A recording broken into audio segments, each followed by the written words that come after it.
Hello សួស្តីមេទាំងគ្នាដែលខ្ញុំមាននុយពីរប្រភេទដែលខ្ញុំបង្ហាញហើយថ្ងៃនេះខ្ញុំមាននុយពីរប្រភេទដែលខ្ញុំបង្ហាញមុនហើយនុយទី1ដែលឲ្យឈ្មោះថានុយថៃនេះមកពីថៃហើយនេះជាស្នាដៃកូនខ្មែរអ្នកបង្កើតដែរ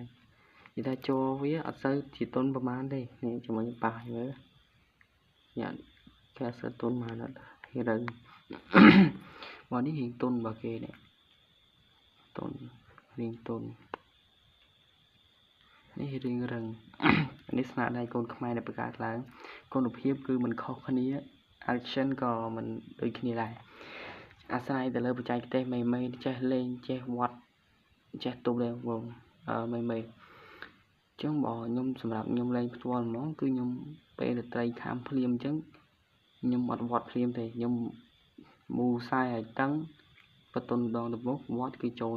មិនថានុយថៃមិនថានុយកូនខ្មែរយ៉ាងនេះបង្កើតឡើងដែរគឺគុណភាពគឺមិនដូចគ្នា action ក៏មិនដូចគ្នាដែរ action របស់នុយកូនខ្មែរយើងវាយទឹកស្អាតហើយ action របស់ប្រទេសជិតខាងរបស់យើងគឺមិនអន់ដែរគឺស្អាតដូចគ្នាអញ្ចឹង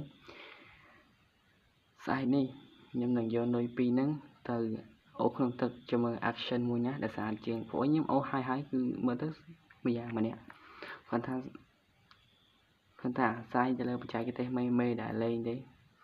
ចេះវត្តចេះទប់ចេះមើលអញ្ចឹងណាអានេះគ្រាន់ថាខ្ញុំបបសោតខ្ញុំលេងផ្ទាល់ទេកាលណាបើសិនជាត្រីខំនុយមិនអញ្ចឹងទៅនុយមិនក៏ពិតចេះយើងមិនតាន់អាវត្តភ្លាមបន្ទន់ដងទៅមុខតិចមូខ្សែតឹងឲ្យបន្ទន់ដងទៅមុខតិចវត្តដៃម្ខាងវត្តដៃពីរដែរចូលហើយដឹងទៅចូលហ្មងអាធំឲ្យទូចមិនដឹងទេហើយមើលទៅស្អាតម្យ៉ាងម្នាក់ដែរតើបងប្អូនទីដាក់ជួយដាក់បន្ទូឲ្យផងនុយពីរហ្នឹងមួយណាស្អាតជាងនេះវ៉េខ្ញុំកាន់ឲ្យត្រង់ហ្នឹងនេះមួយមកពីថៃមួយមកពីកម្ពុជារបស់យើង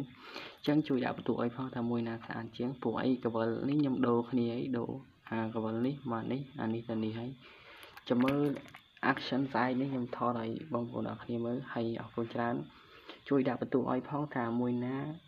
ដែលស្អាតជាងហើយអរគុណច្រើនបាយស្អែកជួបគ្នាណា